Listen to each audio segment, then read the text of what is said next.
Hello everyone, welcome to अध्ययन अध्यापन। मैं निभा आप सभी का बहुत बहुत स्वागत करती हूं। तो बात करेंगे सेकेंड शिफ्ट पेपर एनालिसिस की, और मैं वेट कर रही थी कि कुछ क्वेश्चन और मुझे पता चल जाए। लेकिन अगर जैसे ही कोई क्वेश्चन और मुझे पता चलता है तो मैं कमेंट सेक्शन में जाकर उन प्रश्नों को पिन कर दूंगी या फिर सेपरेट वीडियो बना दूंगी। तो चलिए देखते हैं, जो भी प्रश्न मिला है उनकी एनालिसिस कर लेते हैं। तो सबसे पहले यहाँ पर बात करें तो निराकार में कौन सी संधि है, तो यहाँ पर विसर्ग संधि है। तो संधि, प्रत्यय, उपसर्ग, इन सबको पढ़कर जाएं। इसके अलावा विलोम शब्द, पर्यायवाची शब्द, इन सबको जरूर पढ़ें। गमन शब्द को विपरीतार्थक बनाने के लिए किस उपसर्ग का प्रयोग करेंगे, तो आ से क्या हो जाएगा, आगमन। इसके बाद नेक्स्ट देखिए, अनाथ का विलोम शब्द बताइए, तो अनाथ का सनाथ होगा। ये सब आप लोग काफ़ी आसानी से कर लेंगे। उत्पत्ति के आधार पर चट्टान के प्रकार पूछे गए थे, तो 3 प्रकार के होते हैं। ईसाई धर्म के संस्थापक कौन से होते हैं, तो ईसा मसीह। इसके बाद ब्रह्म समाज के संस्थापक कौन थे, तो राजा राम मोहन राय।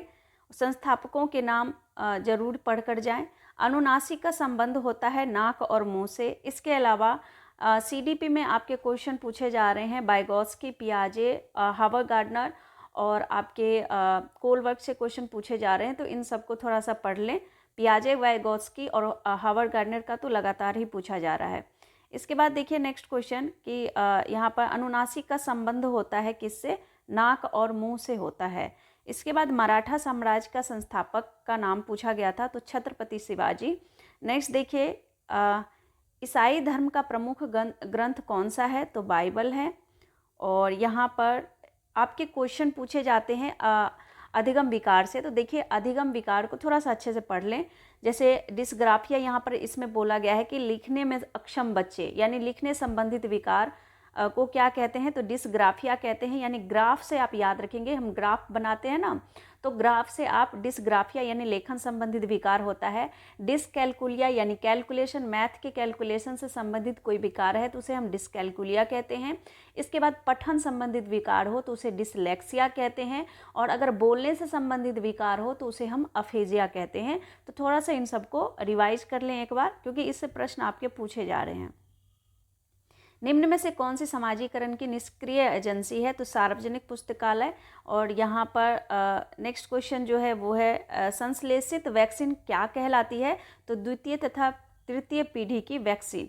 इसके बाद देखिए विषाणु से होने वाले रोग कौन कौन से हैं, तो पोलियो, खसरा और चिकन पॉक्स जो हैं ये आपके विषाणु से होने वाले रोग हैं। इसके बाद देखिए केंचुए की स्किन कैसी होती है, तो आर्द्र और चिपचिपी होती है। और केंचुए के अलावा और किसकी जो स्किन होती है वो चिपचिपी होती है, तो यहाँ पर हम लोग पढ़ लेते हैं। देखिए केंचुए और मेढक अपनी त्वचा से सांस लेते हैं। कहाँ से सांस लेते हैं, त्वचा से सांस लेते हैं। वायु उनकी त्वचा से आसानी से गुजर सकती है, जो इसे आर्द्र और चिपचिपी बनाती है। तो वो त्वचा से सांस लेती हैं, और चूंकि वायु जो है उनकी त्वचा से आसानी से गुजर सकती है, इसीलिए उनका जो स्किन होता है, उनकी जो त्वचा होती है वो आर्द्र और चिपचिपी होती है। आर्द्र त्वचा क्षेत्र में छोटी रक्त कोशिकाएं मौजूद होती है, जहां गैसों का आदान प्रदान होता है। तो थोड़ा सा इसको पढ़ लिया हमने। केंचुए और मेढक की जो त्वचा होती है वो ऐसे ही होती है, चिपचिपी होती है और आर्द्र होती है। वृद्धि वक्र की आकृति कैसी होती है, तो देखिए वृद्धि वक्र की आकृति जो है वो एस आकार की होती है, और एस से ही आप सिग्माइड याद रखेंगे। इसके बारे में थोड़ा सा हम लोग पढ़ लेते हैं। तो देखिए यहाँ पर एस आकार का विकास वक्र यानी सिग्मॉइड ग्रोथ कर्व जिसे हम कहते हैं, विकास का एक पैटर्न है जिसमें एक नए वातावरण में एक जीव का जनसंख्या घनत्व शुरू में क्या होता है, धीरे धीरे बढ़ता है और एक सकारात्मक त्वरण चरण में पहुंच जाता है। फिर एक घातीय वृद्धि दर तक तेजी से बढ़ता है, लेकिन फिर एक नकारात्मक त्वरण चरण में क्या करता है, गिरावट आती है। इसीलिए इसका जो आकार होता है वो ऐसा आकार होता है। ठीक है, चलिए नेक्स्ट देखिए। नेक्स्ट दिया गया है कि कौन सा रोग घरेलू मक्खियों द्वारा नहीं फैलती है, संचारित नहीं होती है, तो वो है पीत ज्वर, जैसे कि ऑप्शन में दिया। नेक्स्ट क्वेश्चन देखेंगे। क्वेश्चन दिया गया है कि अस्थियों को घोलने वाली कोशिकाएं कौन सी होती है, तो इस कोशिका का नाम है ऑस्टियोक्लाइस्टस। तो इसको ऑस्टियोक्लाइस्टस को थोड़ा सा इसको देख लेंगे, पढ़ लेंगे। इसके बाद नेक्स्ट है माइटोकॉन्ड्रिया का कार्य बताएं, तो ये है कि ये क्या करती है, ऊर्जा प्रदान करती है, ठीक है। इसके बाद है नेक्स्ट, स्पोरिन को सर्वप्रथम किसने विकसित किया था, तो ये जर्मनी के द्वारा विकसित किया गया था। इसके बाद है संकटापन्न स्पीसीज का रिकॉर्ड कहाँ रखा जाता है, रेड डाटा बुक में, यानी जो प्रजाति चाहे वो जंतु जानवर के हो या पेड़ पौधों की हो जो खत्म होने के कगार पर है, डेंजर जोन में है, उनका नाम रेड डाटा बुक में लिखा जाता है। इसके बाद नेक्स्ट है केंद्रक के अंदर निम्न में से क्या पाया जाता है, तो केंद्रिका क्रोमोजोम। इसके बाद देखिए एंटी सीरम में क्या उपस्थित होता है, तो एंटीबॉडी। इसके बाद नेक्स्ट क्वेश्चन देखिए, क्वेश्चन दिया गया है कि बेलाडोना नामक औषधि किससे प्राप्त होती है, तो एट्रोपा से प्राप्त होती है।